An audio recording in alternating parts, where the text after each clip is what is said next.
Assalamu alaikum. Ce soir, on va parler de la sourate Al-Baqarah, numéro 2, versets 60 et 61. Et on va parler du dogme des parabolistes. C'est quoi un paraboliste? C'est un musulman qui a tendance à dire que tout est parabole dans le Coran, ou presque.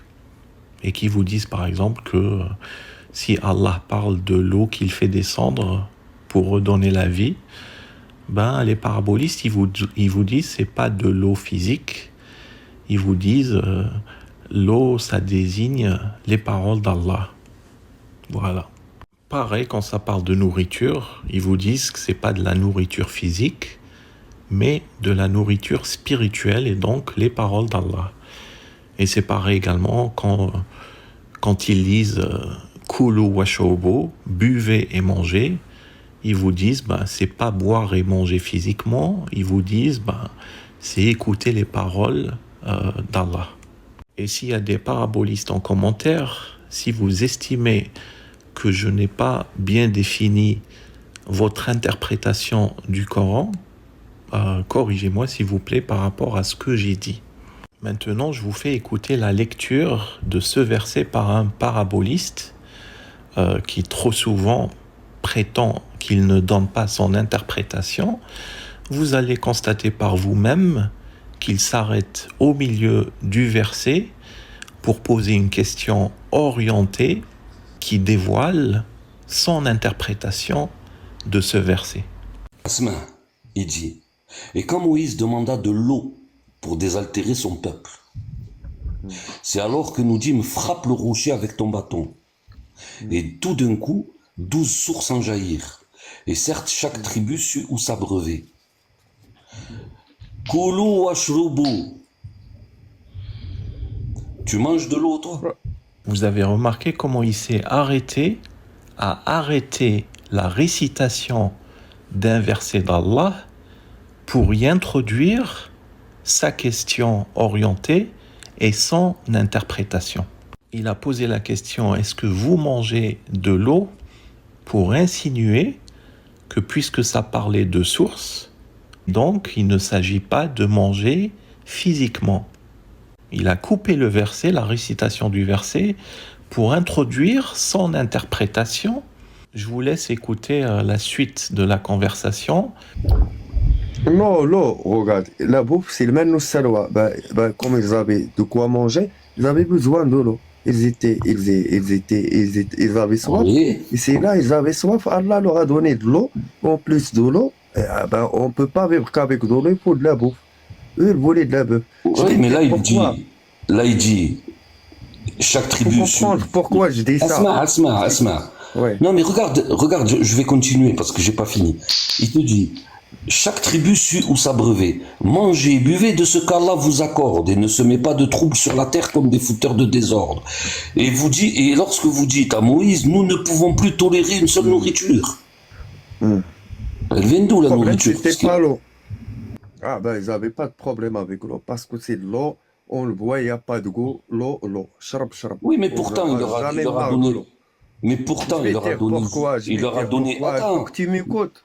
J'ai compris, mais pourtant, il leur a donné que des sources. Vous avez entendu ce qu'il a dit? Il a dit, il leur a donné que des sources. Vous avez entendu ce qu'il a dit? Ça, c'est son interprétation. Est-ce que c'est marqué dans le verset que Allah leur a donné que des sources? Absolument pas. Regardez encore le verset. Verset 60. Mangez et buvez des provisions de Dieu. Mangez et buvez des provisions de Dieu. Donc, il leur a donné que des sources, ou il leur a donné à boire et à manger? Des provisions de Dieu. Donc, supposons que ce qu'il dit est vrai. Ça veut dire qu'ils avaient que de l'eau. Ils avaient de l'eau et ils ont mouru de faim, c'est ça? Alors on sait ils avaient de quoi manger. Regardez le verset qui suit. Le verset qui suit, justement, ils disent à Moïse, « Ô Moïse, nous ne pouvons plus supporter qu'une sorte de nourriture. c'est qu'ils avaient bien de quoi manger.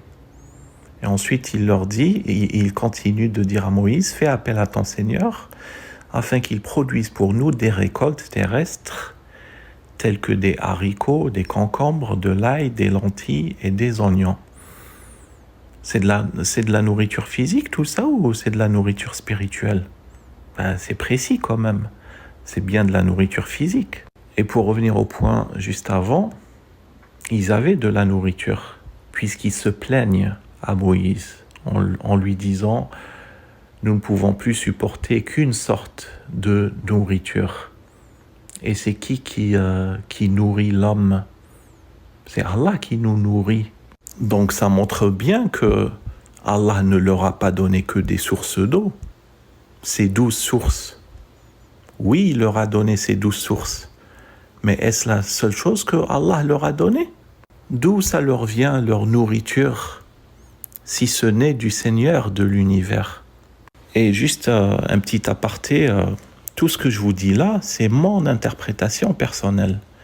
Et moi, je vous invite à ne pas me croire sur parole et de réfléchir par vous-même et avoir votre propre interprétation. Mais moi, je vous dirai jamais comme Enzi que je vous donne pas mon interprétation alors que je vous la donne. Il faut être au minimum cohérent dans ce qu'on dit et dans nos arguments. Donc pour conclure, voyez ce verset, mangez et buvez des provisions de Dieu et ne semez pas de troubles sur terre comme des corrupteurs. Ce verset, c'est un commandement. Ce verset n'a pas de temporalité. Ce verset ne leur dit pas uniquement après avoir reçu les sources, faites ci. Donc ce commandement, il est intemporel. Ça veut dire que ça soit aujourd'hui, 1 an après, 2 ans après, toute leur vie.